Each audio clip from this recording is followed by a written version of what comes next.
dómsmálaráðherra, ágætu gestir, fyrir hönd Varbergs, dómsmálaráðuneytisins, utanríkisráðuneytisins býð ég ykkur velkomin til þessa fundar. Erindið að ræða áfangaskýrslu stjórnvalda sem byggir á 7 grunnviðum Atlantshafsbandalagsins áfallaþol. Hún markar einn áfanga í vinnu stjórnvalda að heildstæðri kortlagningu, stefnumótun og tillögum að aðgerðum til að efla áfallaþol samfélagsins.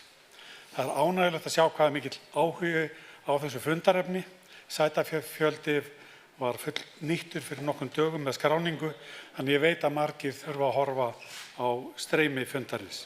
Hvort sem á vef Varbergs, á MBL, Vísi, Heimildinni eða víðar. Næsta klukkutíman verða hér flutt erindi og ég vil bjóða fyrsta Þorbjörgu Sigríði Gunnlaugsdóttur, dómsmálaráðherra.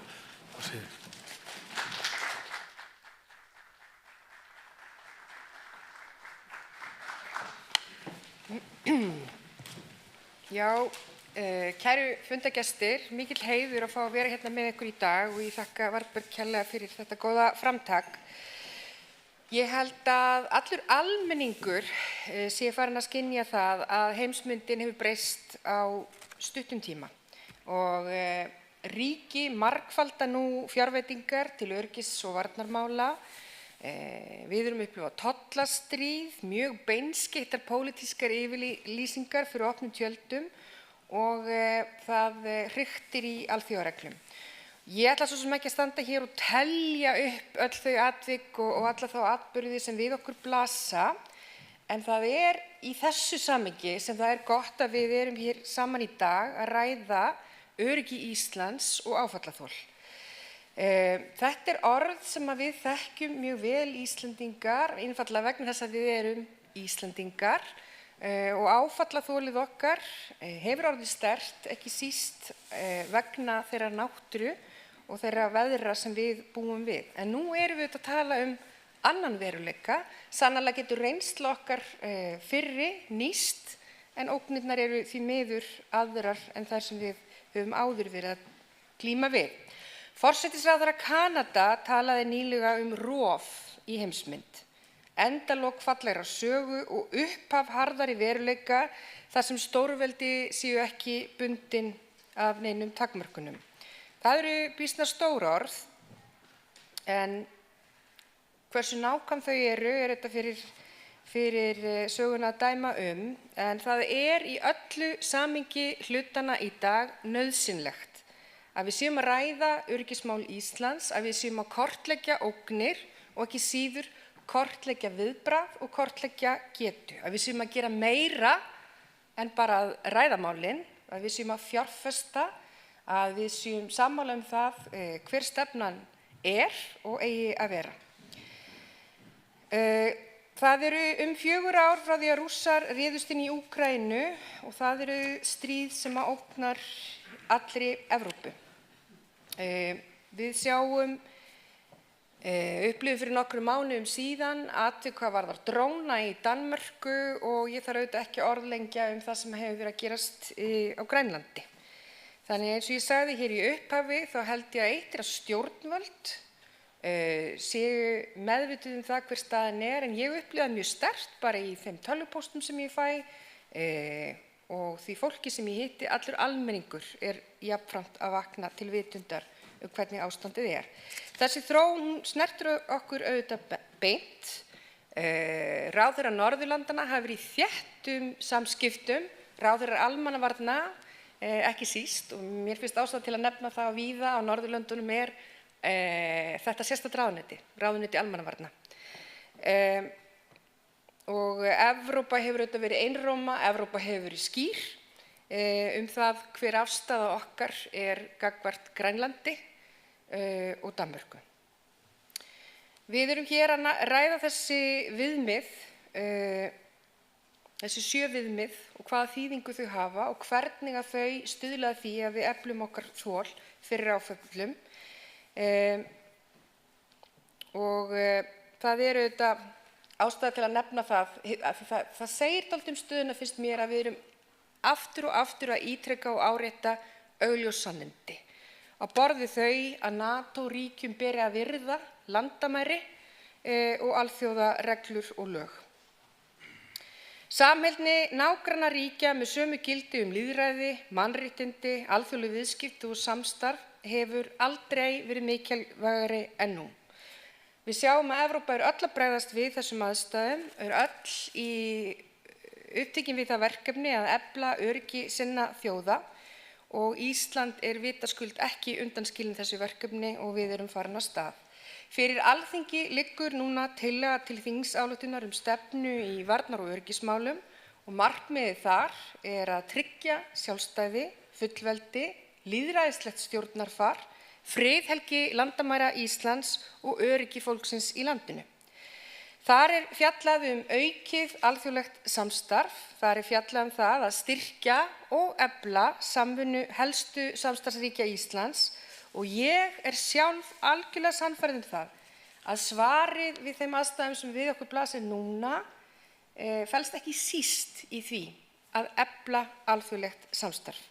Við þurfum að undirbúa okkur hér innan lands eins og öll önnur ríki, eins og nágrannaríki okkar að gera og Evrópa öll af krafti núna.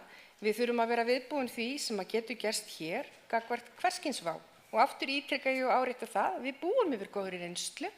Þegar ég sitt fundi með ráðherrum almannavarna á Norðurlöndunum, þá vita menn hver saga Íslands í þessum efnum og þó að áföllin hafi verið á öðrum toga, þá hefur okkar kerfi sýnt okkur það að við getum brugðist hratt við, við erum sterk og við búum líka yfir þekkingu hvað það varðar að byggja aftur upp.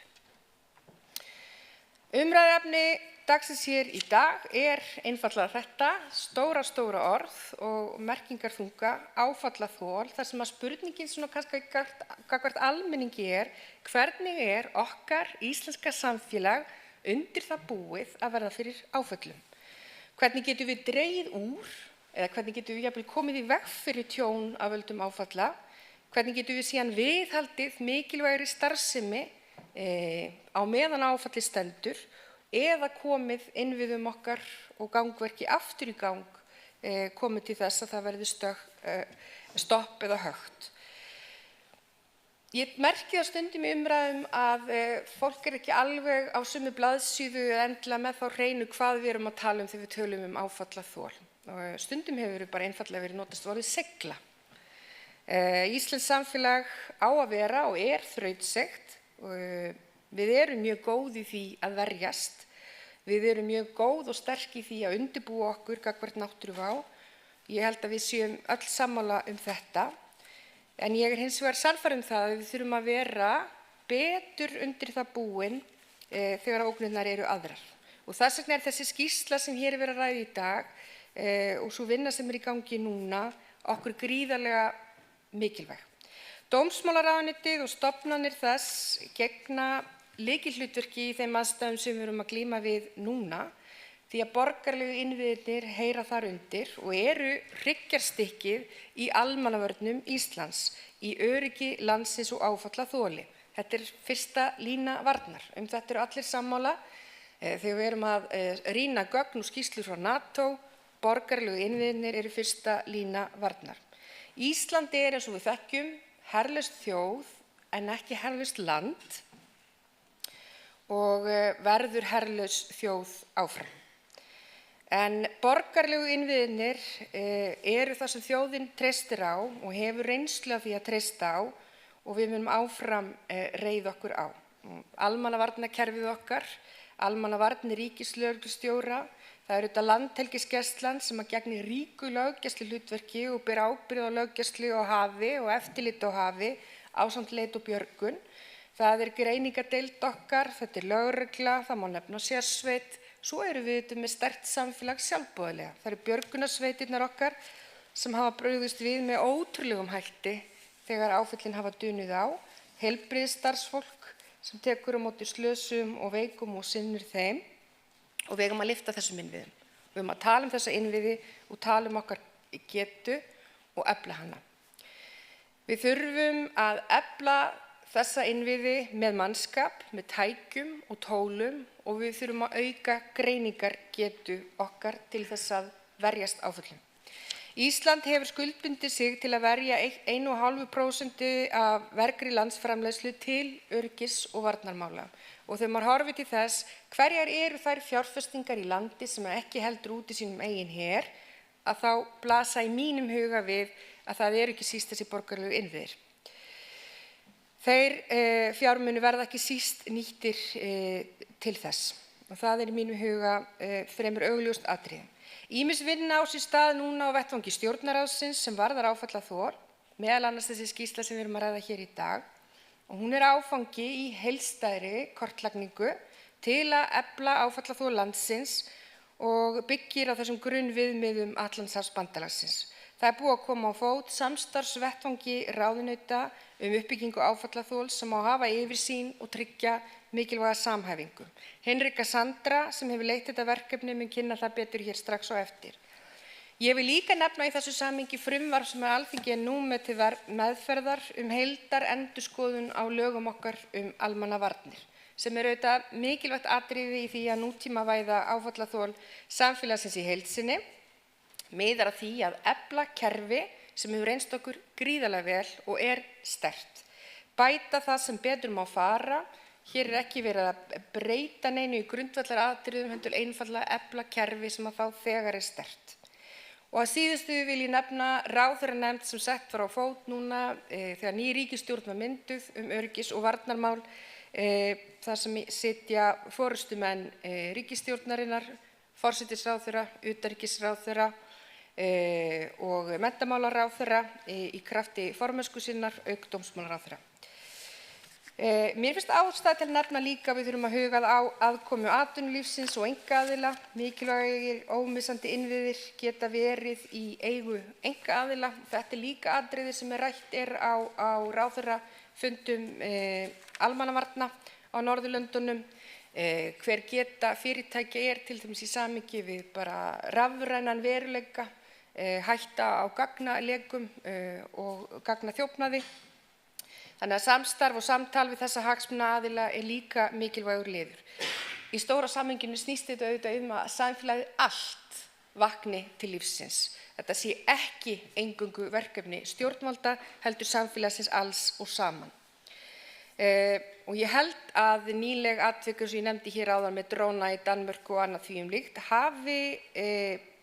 hafi kveikt á því hjá fólkinu í landinu að árásir nútímans felast í breiðu rófi atburða og atvika. Hernaður nútímans lítur öðruvísi út og afleiðingarnar eru fyrir vikið aðrar og breiðari. Svar Íslands við breyttum heimi liggur í mínu huga ekki í því að við stöndum eða ætlum að standa ein á sviðinu, heldur með víðtæku og sterku samstarfi og samvinnu, að við eflum seiglu landsins og áfallaþol með innviðum okkar og horfum til þess hvað önnur ríki að gera. Að við eflum greiningar og séum í góðu og sterku samstarfi við bandalagsþjóðir okkar. Þetta kjarni þess sem NATO-grunnviðið áfallaþol krefst, að það sé heildstæð þrautseigja samfélagsins. Við eigum í góðu samstarfi við Norðurlöndin, við eigum í góðu samstarfi við Evrópuríkin og bandamenn okkar. Að síðustu þetta. Ísland hefur haldið fast í þau grundvallargildi sem einkenna framsækið og frjálslynt samfélag. Við búum við lýðræði, við berum djúpa virðingu fyrir mannréttindum, erum þátttakendur í alþjóðlegu samstarfi og viðskiptum. Með þessum gildum hefur Íslandi tekist að búa til verðmæti og velferð fyrir íslenska þjóð. En þessi gildi eru ekki sjálfgefin og fyrir þeim þarf að hafa. Þeim þarf að viðhalda og það þarf sífellt að minna á mikilvægi þeirra og það sjáum við mjög skýrlega í tungutaki alþjóðastjórnmálanna í dag.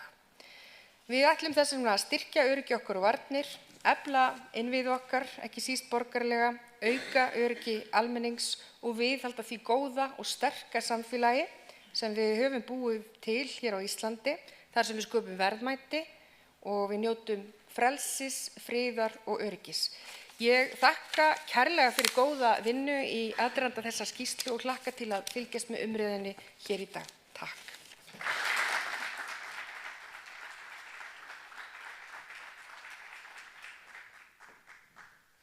Þakka dómsmálaráðherra. Næst talar Henrika Sandra Ingimundardóttir. Hún verkefnisstjóri á varnarmálaskrifstofu utanríkisráðuneytisins. Hennar erindi ber heitið umfjöllun þessi 7 grunnviðmið Atlantshafsbandalagsins áfallaþol, mótun heildrænnar nálgunar stjórnvalda að eflingu áfallaþols.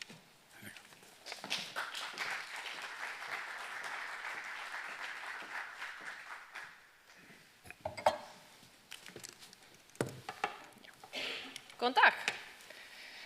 Ég verð eiginlega bara að byrja á að segja kannski hvað það ánægjulegt að sjá hér fullan sal af fólki sem lætur þessi mál sig varða. Efling áfallaþols þetta eins og Þorbjörg Sigríður búin að fara yfir. Þetta samstarfsverkefni okkar allra í samfélaginu og verður því bara að fagna því að við séum svona mörg að hlusta á þessi erindi hádegisins í dag. En eins og fram komið þá heiti ég Henrika Sandra og ég verkefnastjóri á varnarmálaskrifstofu utanríkisráðuneytisins og ég hef haldið utan þetta áfallaþolsverkefni stjórnvalda síðastliðin árið. Þetta svona verkefni sem eru unnið í nánu samstarfi við margra ráðuneyta og ríkislögreglustjóra og þetta þannig málefni og þannig verkefni, þetta fer þvert á stjórnvöld, þvert á ráðuneyti, þvert á stofnanir og almenning og einnig auðvitað atvinnulífið sem lykilþáttur. En hér erum við þá komin til þess að kynna þessa áfangaskýrslu sem dómsmála- og utanríkisráðuneytið gáfu út þessi svokölluðu 7 grunnviðmið Atlantshafsbandalagsins. En hún var unnin í líka nánu samstarfi við forsætisráðuneytið og embætti ríkislögreglustjóra. Eins og fram komið þá þetta svona í raun og veru einn áfangi af marglaga vinnu og í þessari þá heildstæðu kortlagningu sem hefur verið í gangi. Og það hefur verið allt að því markmið að efla samfélagslegt áfallaþol hér á landi. Það nefnilega þannig að hugtakið áfallaþol eða kannski viðnámsþróttur það hefur verið notað á ýmsum sviðum sem stefnumarkandi áhersla og verið álitin einn af þessum grundvallarþáttum í að tryggja öryggi hvers ríkis. Nágrannaríki og bandalagsríki okkar hafa því á undanförnum árum lagt ríka áherslu á að efla áfallaþol sinna samfélagi. Og það má einhverju leyti segja að við séum ekki komin alveg eins langt á veg og þau. Við hins vegar höfum auðvitað hingað til búið það líka öryggi að vera landfræðilega langt frá heimsins vígaslóðum. En fjölþáttaógnir og aðrar öryggisáskoranir nútímans hafa gert það að verkum að við getum ekki verið blind fyrir þeim ógnum sem af þeim stafa og þá þeim vörnum sem þörf á að byggja upp. Það fer heldur ekki fram hjá neinum líkt og Þorbjörg Sigríður dómsmálaráðherra nefndi hérna að heimurinn að breytast og hann að gera þetta dálítið hratt og við þurfum auðvitað að vera bara ákveðnu leyti undirbúin fyrir þá heimsmynd sem tekur við. Efling samfélagslegs áfallaþols einmitt lykilþáttur í því líka. Og við þetta sem þjóð þekkjum það að náttúruvá af eigin hendi og við skiljum mikilvægi þess að kerfin okkar fúnkeri og gangi þegar hamfarir duna yfir. En það auðvitað þeim grunni sem við viljum kannski byggja upp okkar samfélag.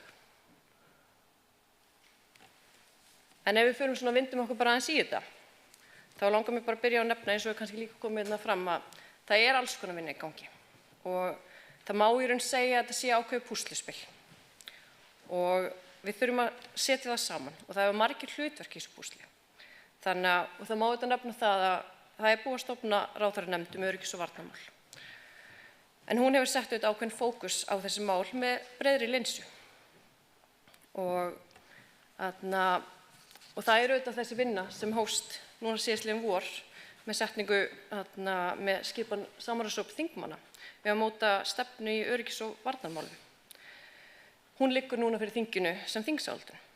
En þá einnig líka nokkur frumvörp og það má auðvitað nefna almannavarnafrumvarpi sem hann Runi mun fara hér yfir á eftir.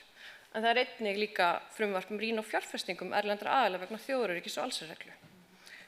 Það hafi á undanförnum árum einnig verið ansi mörg önnur mál sem hafa farið fyrir þingið og haft það markmiði að efla mismunandi geira samfélagsins. Og samhliða þessu öllu þá höfum við verið að vinna að þessari kortlegningu og átta okkur á því hvar eru götin, hvar eru gloppurnar, hvar þurfum að bæta okkur.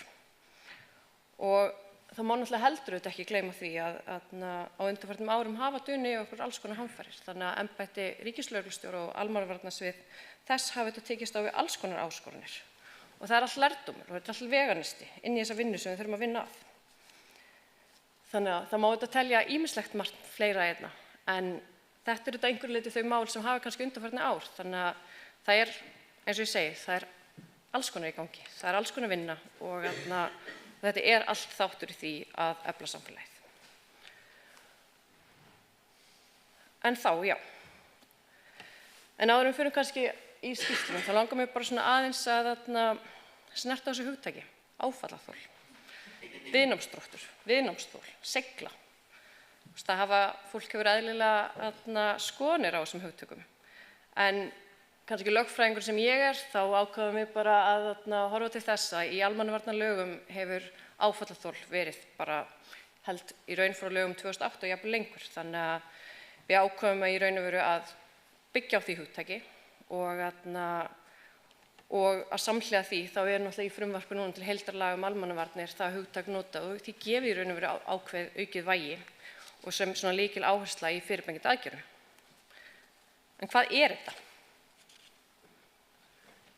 Áfallaþol.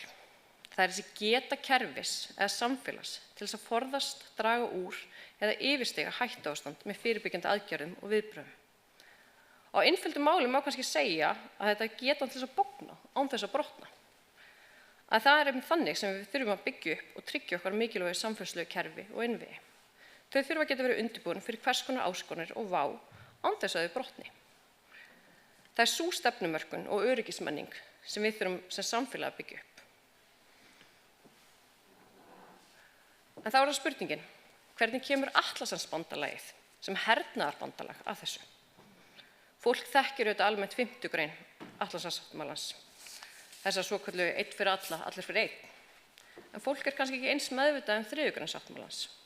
En af henni hafa verið dregnar þessar stefnumarkandi áherslu sem Atlantshafsbandalagið hefur sett áfallaþol. Og það má í raun segja að síðan 2014 hefur áfallaþol notið aukið vægi í alls konar stefnumarkun sambandsins. Og það þá í raun og veru búin að vera á síðustu leiðtogafundum bandalagsins frá 2014, 2016, 2020, alltaf gefnur út frekar og frekari áherslu það hvernig ríkin eigi að efla og treysta sitt áfallaþol. En það auðvitað það að með því að búa við öflugt áfallaþol þá samfélagið betur búið til að takast á við hvers kyns áfall. Og þessi 7 grunnviðmið hafa verið þróuð með það að markmiði. En hver eru þá þessi grunnviðmið sem NATO hvetur ríki til að vinna eftir? Það má kannski segja að markmið grunnviðmiðanna sé að tryggja aðildarríki geti staðið af sér og brugðist við alvarlegum áföllum, sama hvað vá fyrir hendi. Hún getur því verið hernaðarleg, tæknileg og samfélagsleg. Markmiðið bara ríki séu þannig búin að þau getur ekki brugðist við áfallinu, án þess að það veiki í raun og veru ríkið eða getur bandalagsins í heild sinni. Kjarni þeirra snýr því að styrkja borgaralega getu samfélagsins, meðal annars til að styðja við hernaðarlega getu bandalagsins. Í vinnu stjórnvöld við eflingu áfallaþols hafa því áherslur og viðmið grunnveganna verið ákveðið svona leiðarljós að þeim markmiðum sem við viljum ná. Það má ákveðnuleyti segja að þau nái til stórs hluta okkar daglega samfélags. Þau snúa því að tryggja orkuaðgengi. Það að kerfin okkar, orkukerfin okkar séu þannig búin þau geti staðist allar þær áranir sem geta á þeim dunið. Þau snúast að tryggja óreiðan rekstur í allir kjarnastarfsemi samfélagsins. Þau taka því yfir og ná utanum í raun og veru fjarskiptamál, samgöngumál, heilbrigðismál, matar- og vatnsaðföng, ásamt mörgu öðru. Þau eru því svona ákveðnuleyti, getur maður sagt, ákveðið verkfæri til að nota og meta hvernig samfélagið byggt upp út frá þessari grundvallarstarfsemi.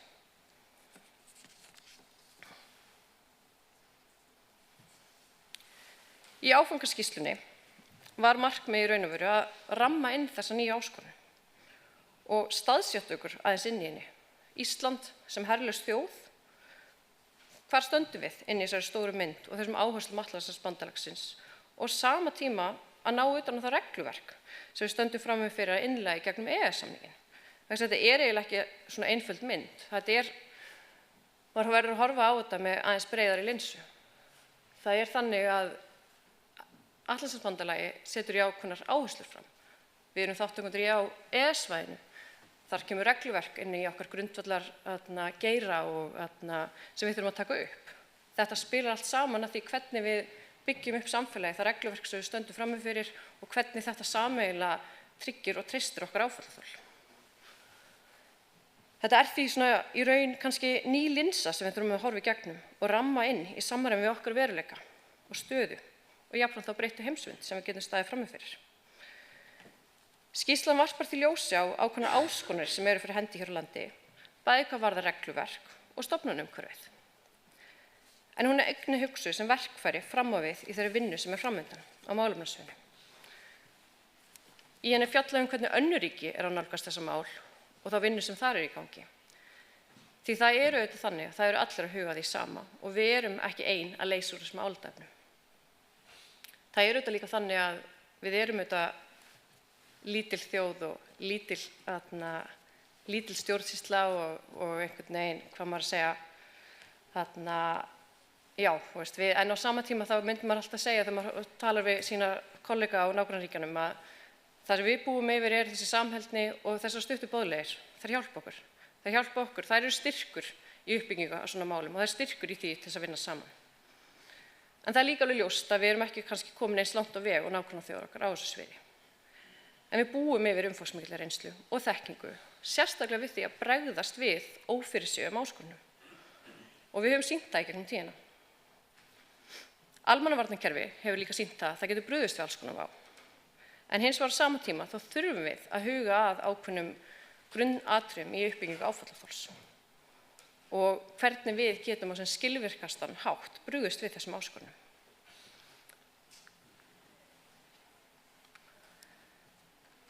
En í skýrslunni þá kannski skiptum við niður þessum svona helstu álitaefnum í 4 álitaefni.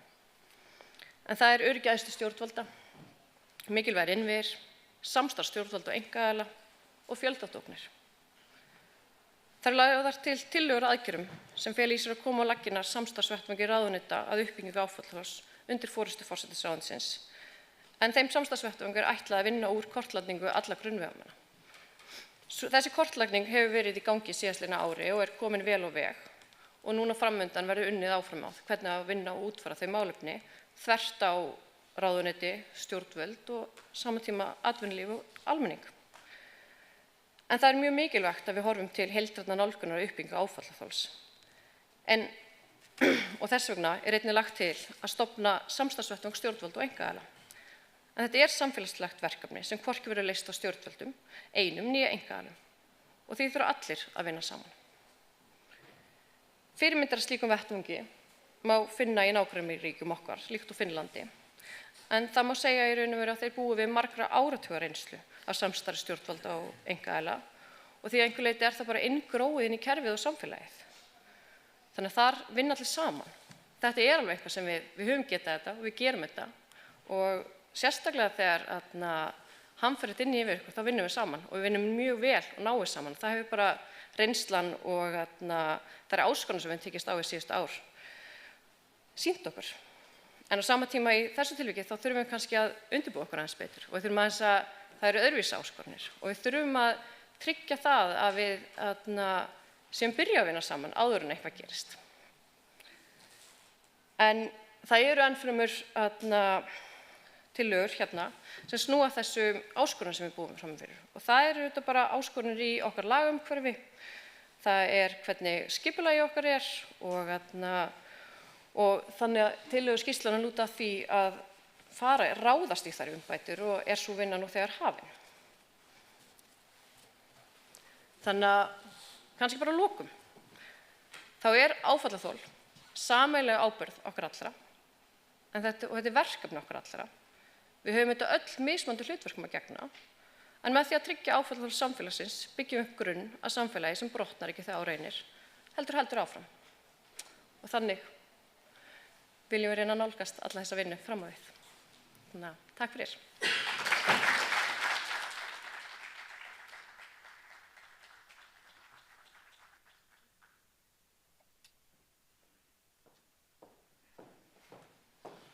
Við þökkum Hinriku fyrir. Mig langaði að nefna hér áður en gefi næsta ræðumanni orðið að að mikið af þeim viðburðum sem við erum að keyra tengjast áfallaþoli. Við erum að keyra cirka einn viðburð í hverju mánuði. 4. mars erum við með að funda með fjölmiðlanefnd hvernig hægt að verja kosningar fyrir erlendum áhrifum á Íslandi. Það fjölmiðlanefnd og fleiri samstarfsaðilar. 16. apríl erum við með sérstakt málþing, talsvert viðamikið málþing leit og björgun á Akureyri í samstarfi við Háskólann á Akureyri, opinbera aðila og fleiri, Landhelgisgæsluna sem að ég held 100 ára í ár, þannig að það er talsverðu tjaldað til. En bara vildi koma þessu að nú fá að misnota aðstöðu mína hér. Næstu talar Runólfur Þórhallsson, sviðsstjóri almannavarnasviðs ríkislögreglustjóra. Hans erindi af hverju áfallaþol og nýtt frumvarp almannavarnir.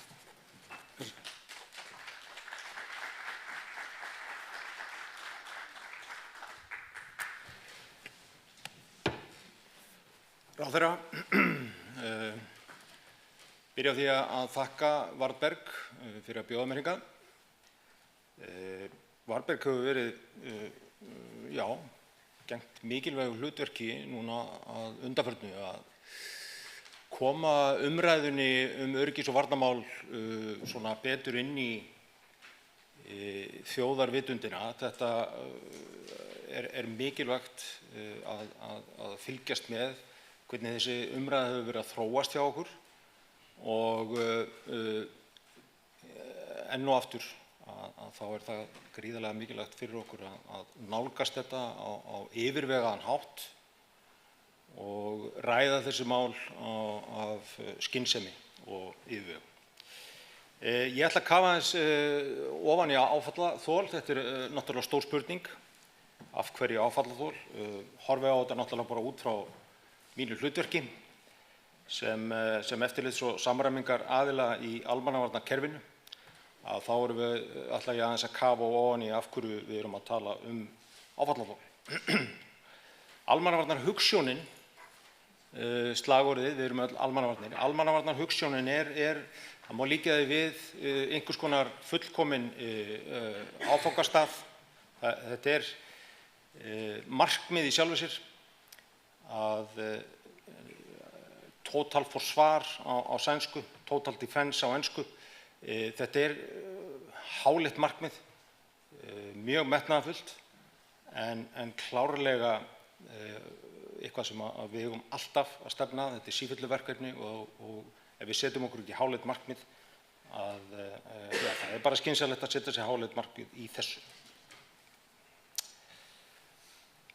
Það búið að fara hér aðeins yfir þessa helstu ómissandi innviði sem að knýja áfram grunnþjónustuna og það ástæða fyrir því að þarna í grunninn, það sem heldur þessum hringu uppi, seiglan, áfallaþolið og þetta auðvitað litróf, áfallaþol.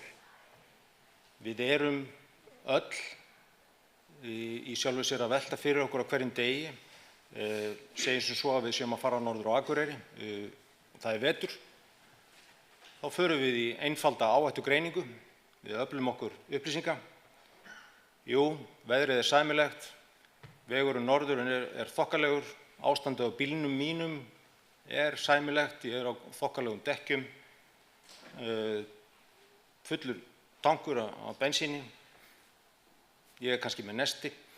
Þetta einfaldasta myndin af áhættugreiningu, hvaða hættur geta stafað af þessari ferð minni norður og hvaða mótvægisaðgerðir ætla ég að gera. Þarf ég að grípa til einhverja aðgerða til þess að ég komist nú örugglega norður með hvort sem ég að fara einn eða með fjölskyldur.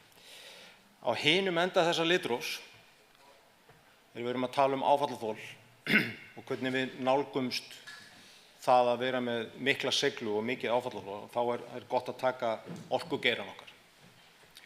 Og það ekki ástæðulausu sem ég nefni það. Meira en 3/4 af öllum árásum í Úkraínu af höndum Rússa hafa beinst að orkugeiranum. Þar þetta orðið miklu stærra og stærri áskorun að tryggja hátt mikla seiglu og hátt áfallaþol í orkugeiranum er vandasamt verkefni. En það gríðarlega mikilvægt fyrir okkur vegna þess að orkugeirinn er mikilvægur. Sameinuðu þjóðirnar spurðu aðildarlönd sín hvernig þau væru að forgangsraða sínum ómissandi innviðum og þar skoraði orkugeirinn hæst. Þar er verkefnið að hafa hættumat, gera út frá hættumatinu áhættugreiningu, meta líkur og afleiðingar, út frá því að gera aðgerðaáætlun fyrir mótvægisaðgerðir, það sem að stendur út af, gera viðbragðsáætlun. Það er ekki nóg. Það þurfa allir hjá fyrirtækinu eða stofnuninni að þekkja viðbragðsáætlunina. Það þarf að æfa hana og svo er þetta hringur. Við þurfum alltaf að vinna að þessu,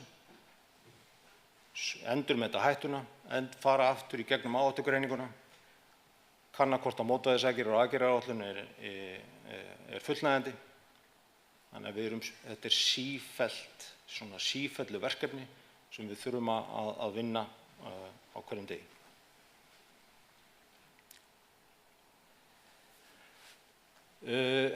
Ein af nýlundunum í frumvarpi sem liggur núna inni hjá allsherjar- og menntamálanefnd er sú að ómissandi innviðir, að hvert ráðuneyti fyrir sig þarf að vinna þessa greiningu, að skilgreina ómissandi innviði á sínum málefnasviði en eins og ég minntist á áðan að þetta liggur nú nokkuð ljóst fyrir. Þessi skilgreining sem er þarna á glærunni var sett fram í stefnu stjórnvalda 2015 til 2017, þar sem var verið að fjalla mikilvæga innviði. Það er búið að liggja fyrir í töluverðan tíma hvar áherslurnar liggja, hvað þetta varðar.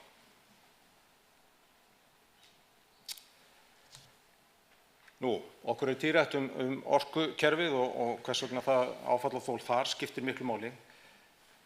Þetta er kort yfir það hvernig afleiðingar óveðursins 2019 í desember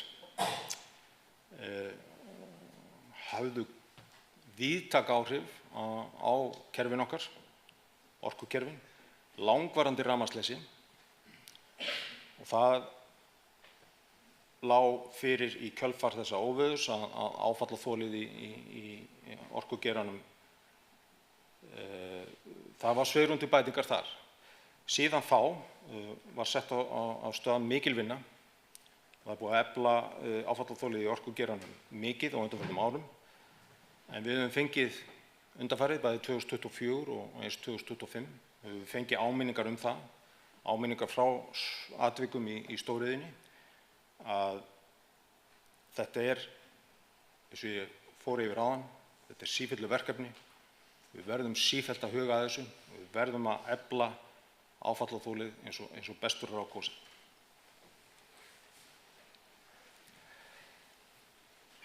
Og ég ítreka það. Það er margt búið að gera og mikil vinna farið fram til þess að efla okkar mikilvægu innviði.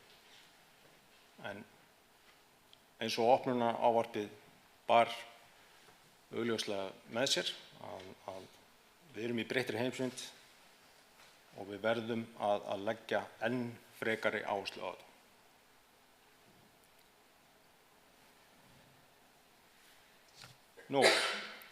Ég minntist á hættumat. Náttúruváin er okkar helsta hætta.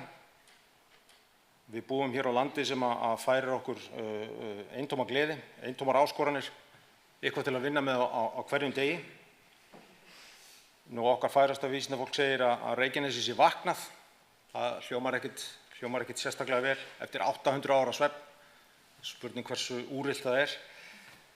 En það er hjá okkar færasta vísindafólki mikil vinna í gangi til þess að kortleggja og til þess að leggja fram hættumat þær hættur sem að okkur steðja þar. Það ekki bara vísindafólki sem að undirbúa sig fyrir þetta, almannavarnanefndir, almannavarnanefnd höfuðborgarsvæðisins sem dæmi, búin að vinna mikla vinnu með sveitarfélögunum til þess að búa sig undir þetta, en lykillinn að þessu að fá gott hættumat frá okkar besta fólki. En eins og þið sjáið að þá náttúruváin út allt land, ekki bara eldgos og ofanflóð sem eru svona mest í umræðunni. Það ýmislegt annað sem í kortunum. Það til dæmis verið að kanna núna hvaða áhrif það hefur, þessi mikla hopun á jöklum. Hefur það einhver áhrif á möguleg gos? Það að 15 milljarðar tonna hafi breyst í vatn úr ís, hefur það áhrif á goshólfin sem eru undir jöklunum? Virkasta stöðin í Grímsvötnum, hefur þetta einhver áhrif á það að fargið ofan á henni geti leitt til, þetta geti þá orðið einhvers konar ástand að þetta stærri atburðir, þannig að í einhverjum hálfkæringi segir maður þetta gjöf sem gefur endalaust, en þetta það sem við búum hér við á Íslandi, við sættum okkur við þetta, en grundvöllurinn að því að lifa hér með þessa náttúru sem á landi elds og ís, að það það að við höfum góða seiglu og gott áfallaþol. Það sem hefur bæst við núna og dómsmálaráðherra fór yfir og Hinrika Sandra eru búin að fara yfir, að við búum við breytta heimsmynd. Á kortinu þarna hægra megin að þá sjáum við svona hugveitu. Hún tók saman frásagnir frá upp úr fjölmiðlum og kortleggur í Evrópu það sem kallað fjölþáttaaðgerðir, hvort sem það eru netárásir, skemmdarverk eða aðrar tilraunir sem að falla undir þessar fjölþáttaógnir, og þetta ekkert sérlega kræsileg mynd. Hin myndin úr ársskýrslu CERTIS, þróunin 2023 til 2024. Við höfum eftir að fá staðfestar tölur með 2025, en eftir því sem að netöryggissveitin segir mér, þá þetta þróun sem viðvarandi. Það aukning í netárásum. Þær eru búin að vera að aukast stöðugt, og þetta eru klárlega árásir sem að geta haft alvarlegar afleiðingar í kerfunum okkar, og í sjálfu sér stór partur af þessari breyttu heimsmynd sem við erum að tala um, að það að einhverju óvinveitir aðilar séu í gagnagíslatökum og álagsárásum á íslenska innviði svo sannarlega eitthvað nýtt fyrir okkur hér á Íslandi. Þannig að þetta í svona stuttu máli þetta hættumat sem að við stöndum frammi fyrir í dag, og út frá þessu þurfa þó sérstaklega ómissandi og þessi mikilvægu innviðir, þau þurfa og þau bera ábyrgð á því að vinna út frá þessari hættumynd. Áhættugreiningar, það sem ég fór yfir áðan, mótvægisaðgerðir, hafa viðbragðsáætlanir skýrar, æfa þær, uppfæra þær reglulega og taka saman höndum. Eitt af því sem að nýtt frumvarp gerir ráð fyrir aukin samvinna milli stjórnvalda og einkageirans, og ýmislegt sett þar í farveg í frumvarpinu.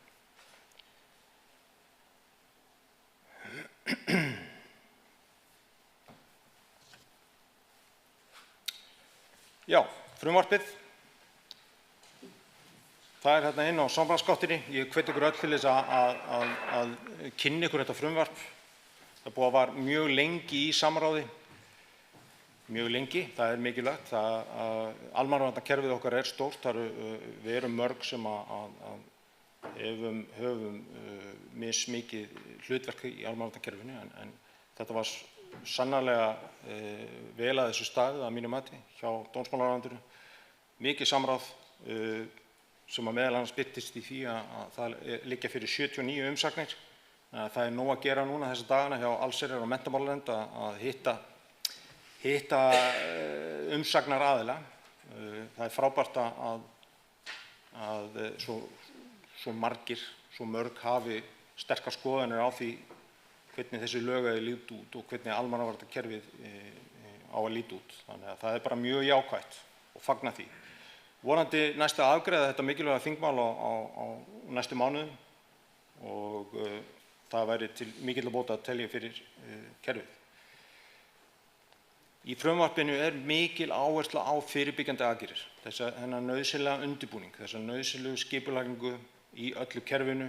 Það mismunandi mikið eftir því hvar við erum stödd í þessu almannavarnakerfi, hvort við erum að vinna hjá einkafyrirtæki í raforkugeiranum eða fjarskiptageiranum. En alls staðar þurfum við að huga að fyrirbyggjandi aðgerðum. Það eru fleiri nýmæli. Við þekkjum óvissustig og hættustig og neyðarstig almannavarna.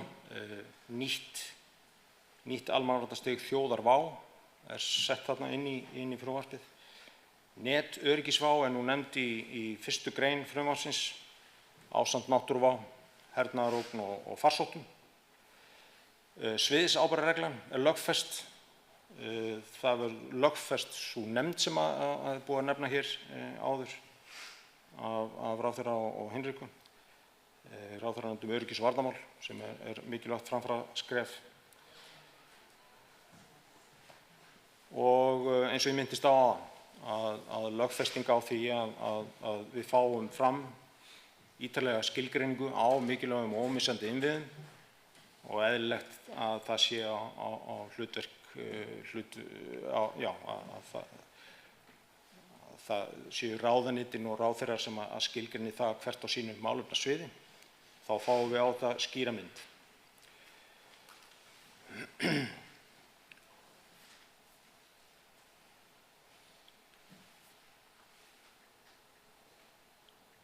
Þá ætla ég að loka mínum þætti hér og með því að ítreka það sem að ég fór yfir áðan, að við höfum öll hlutverk í almannavarnakerfinu. Almenningur hefur hlutverk í kerfinu og í febrúar, seinasta lagi í byrjun mars en vonandi í febrúar, munum við fara að dæmi Norðurlandaþjóðanna og dreifa til almennings leiðbeiningum. Það hefur verið gefnir út svona leiðbeiningabæklingar á Norðurlöndum og víðar í Evrópu og víða heim hvernig almenningur getur þá eflt sitt áfallaþol, hvernig þau geta á einfaldan hátt verið með sína fjölskyldu heimilisáætlun og undirbúið sig og skipulagt það ef að það verður hér alvarlegt þjónusturof hjá mikilvægum innviðum að almenningur hafi þá skýrar leiðbeiningar frá stjórnvöldum það hvernig þau geta brugðist við. Og þetta lykillinn. Með því að við öll gerum okkur grein fyrir því hvaða hættur það eru sem að geta staðið að okkur, þá þurfum við að meta og greina öll hvernig hefur þetta áhrif á mig og mína og minn rekstur, hvað get ég gert til þess að efla áfallaþolið, segluna, þrautseiguna, viðnámsþróttinn. Íslenskan svo rík á fallegum orðum. En þetta lykillinn og tel þetta vera bara ágætis lokaorð. Takk fyrir mig.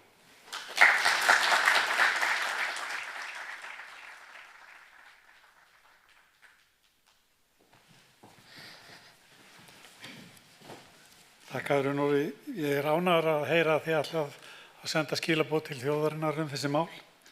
Í samfélagi okkar sem erum áhugamenn varnir og öryggi og áfallaþol, þá finn ég að þetta brennur talsvert á mönnum núna. Við höfum í áraraðir talað fyrir því að það verði fjölgað í lögregluliði á Íslandi.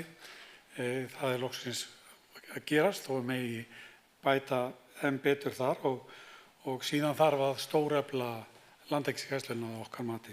Ef við horfum til samfélagsins svona í Varberg og í þessum hópi þá finn ég að menn hafa einna mestar áhyggjur af áfallaþoli þegar kemur að heilbrigðiskerfinu og fjarskiptakerfinu en ekki síst að orkuinnviðum í landinu. Og til þess að ræða þetta hingað komið Sólrún Kristjánsdóttir, framkvæmdastjóri Veitna og hún stjórnarformaður Samorku, samtaka orku og veitufyrirtækja til að ræða undirstöðu öryggis og viðnám samfélagsins.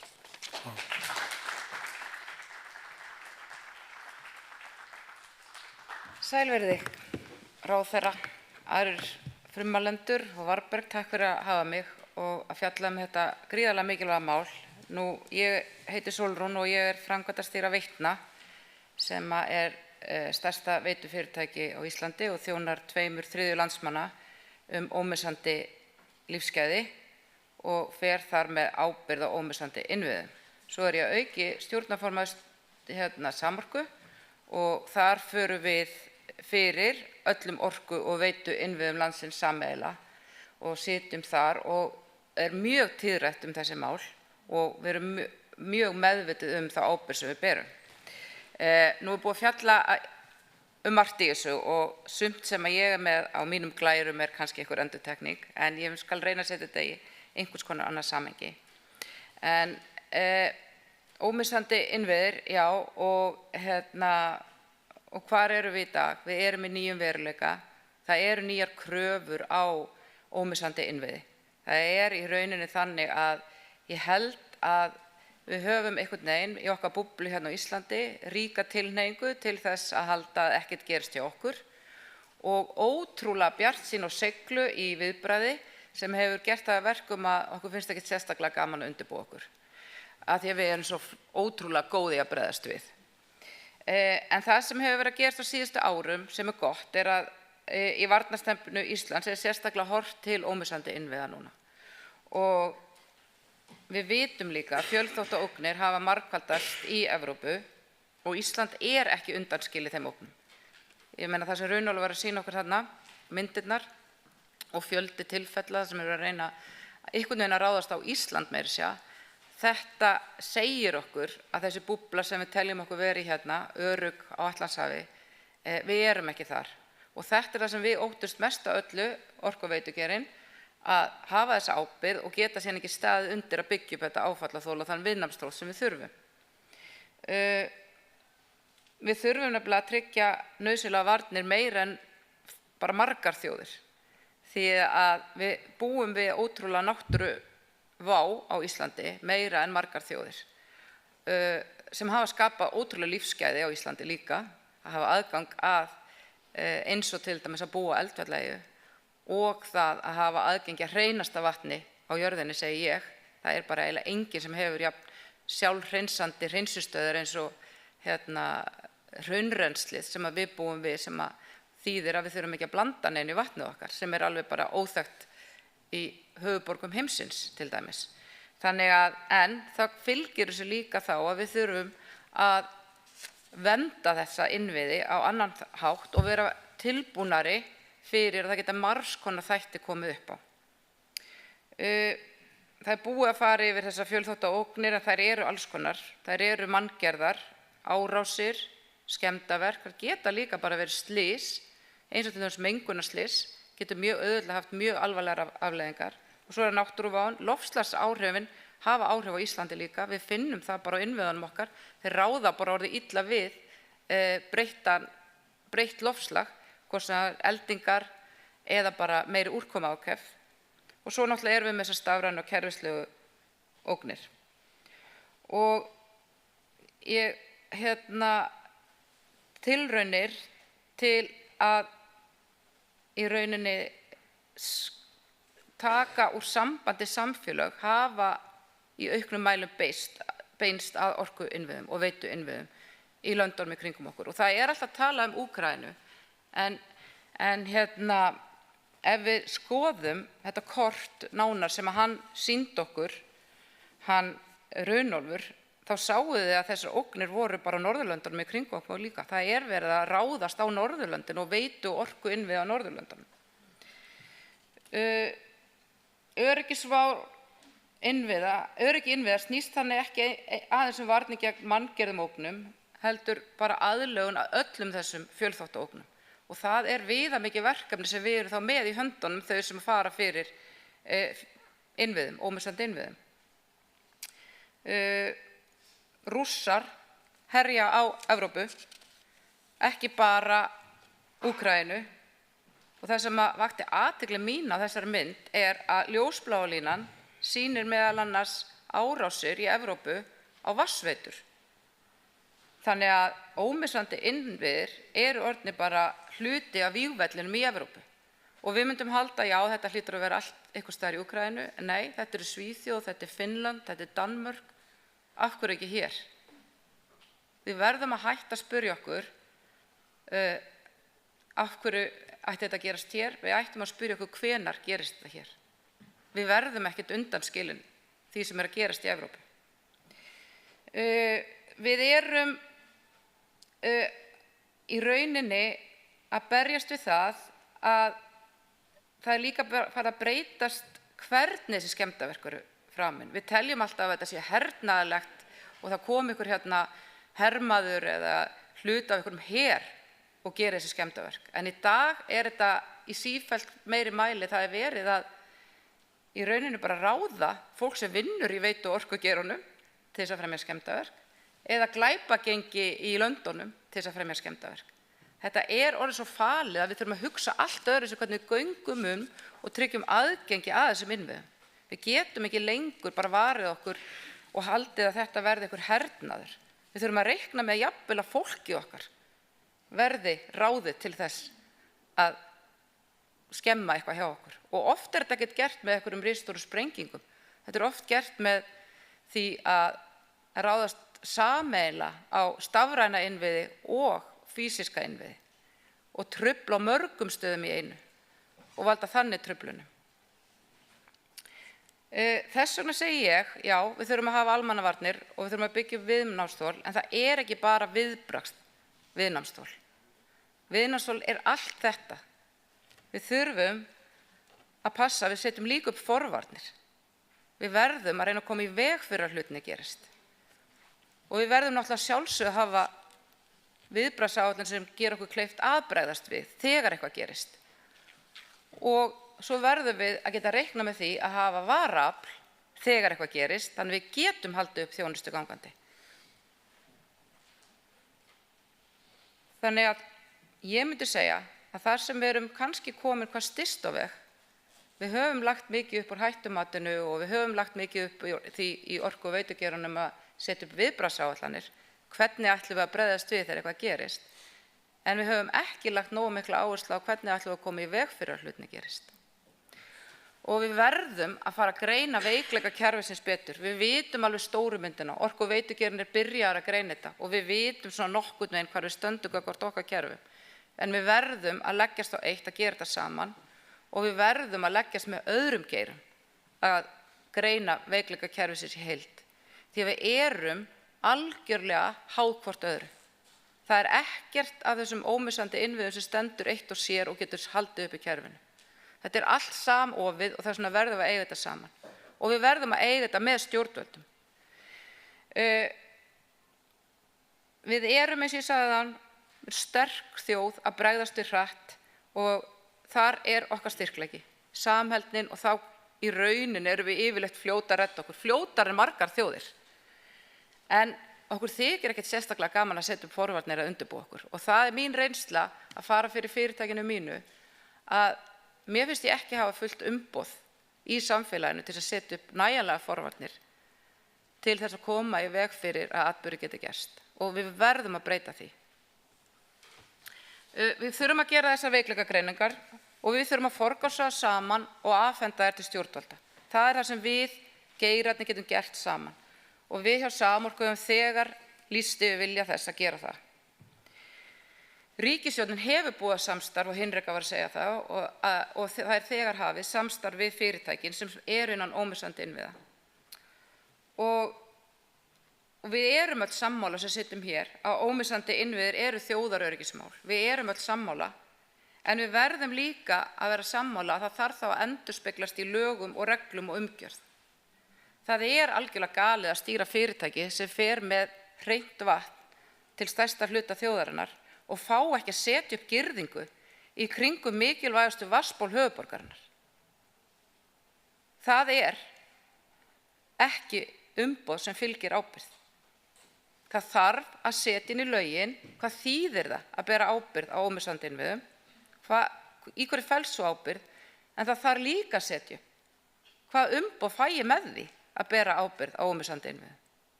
Mér langar að segja ykkur bara eina stutta sögu, ég örugglega komin fram yfir tímann. Svo þetta oft bara eitthvað pínlítið mál. Við æfðum okkur með almannavernd höfuðborgarbúa hérna á svæðinu. Hvað gerðist ef einn jeppi fær út af veginum í Heiðmörk? Af því að við erum ekki búin að koma okkur upp hringtengingum, af því að við erum ekki búin að koma okkur nógum góðum varaleiðum við önnur vatnsból höfuðborgarsvæðisins og samtengja okkur, þá upplifðum við það mengunarslys orsakaði það að önnur vatnslögn til höfuðborgarbúa hérna í vestur hluta bæjarins var úti með neysluvatn í nokkrar vikur og það þýðir við þurftum að loka fyrirtækjum. Ég veit ekki hvernig við ætlum að að koma vatni til viðkvæmra notanda og lögnin sjálf var úti í marga mánuði. Þannig að þetta þarf ekkert mikið til þess að við séum hérna í stóru áfalli. Þess vegna verðum við líka að byggja upp varaleiðir, við verðum að samtengja okkur og þá þurfum við fjármagn. Við erum nú þegar Orku- og veitugeirinn með risavaxna fjárfestingaþörf og við þurfum fjármagn til þess að byggja upp þessar varaleiðir og tengja þessi kerfi. Og það ekki hægt að setja þetta bara allt út í verðskrá fyrirtækjanna og á neytendur þessara fyrirtækja. Það verður að setja fjármagn í að byggja upp áfallaþolið og það við sem getum komið forgangsröðuna hvernig best að forgangsraða því fjármagni. Ef við skilgreinum þetta saman að þetta sé þjóðaröryggismál, þá mun þetta takast hraðar ef við tökum höndum saman. Ef við setjum peninga í þetta, þá erum við í Orku- og veitugeiranum tilbúin. Við vitum hvað þarf til þessa samtengjakerfi. En við þurfum lagaumboðið, við þurfum fjármagnið og við þurfum samstarfið við stjórnvöld. Við hjá Samorku erum búin að auglýsa eftir því að við séum tilbúin að vera í forystu og hlaupa hratt í svona samstarfi.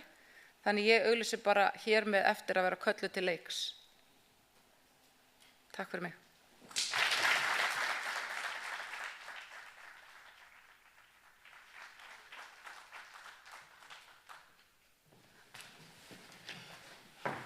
Ágætu frumalendur, gestir, bæði hér í salnum og þau ykkar sem voru að horfa hér á streymi. Ég bara þakka fyrir þennan fund.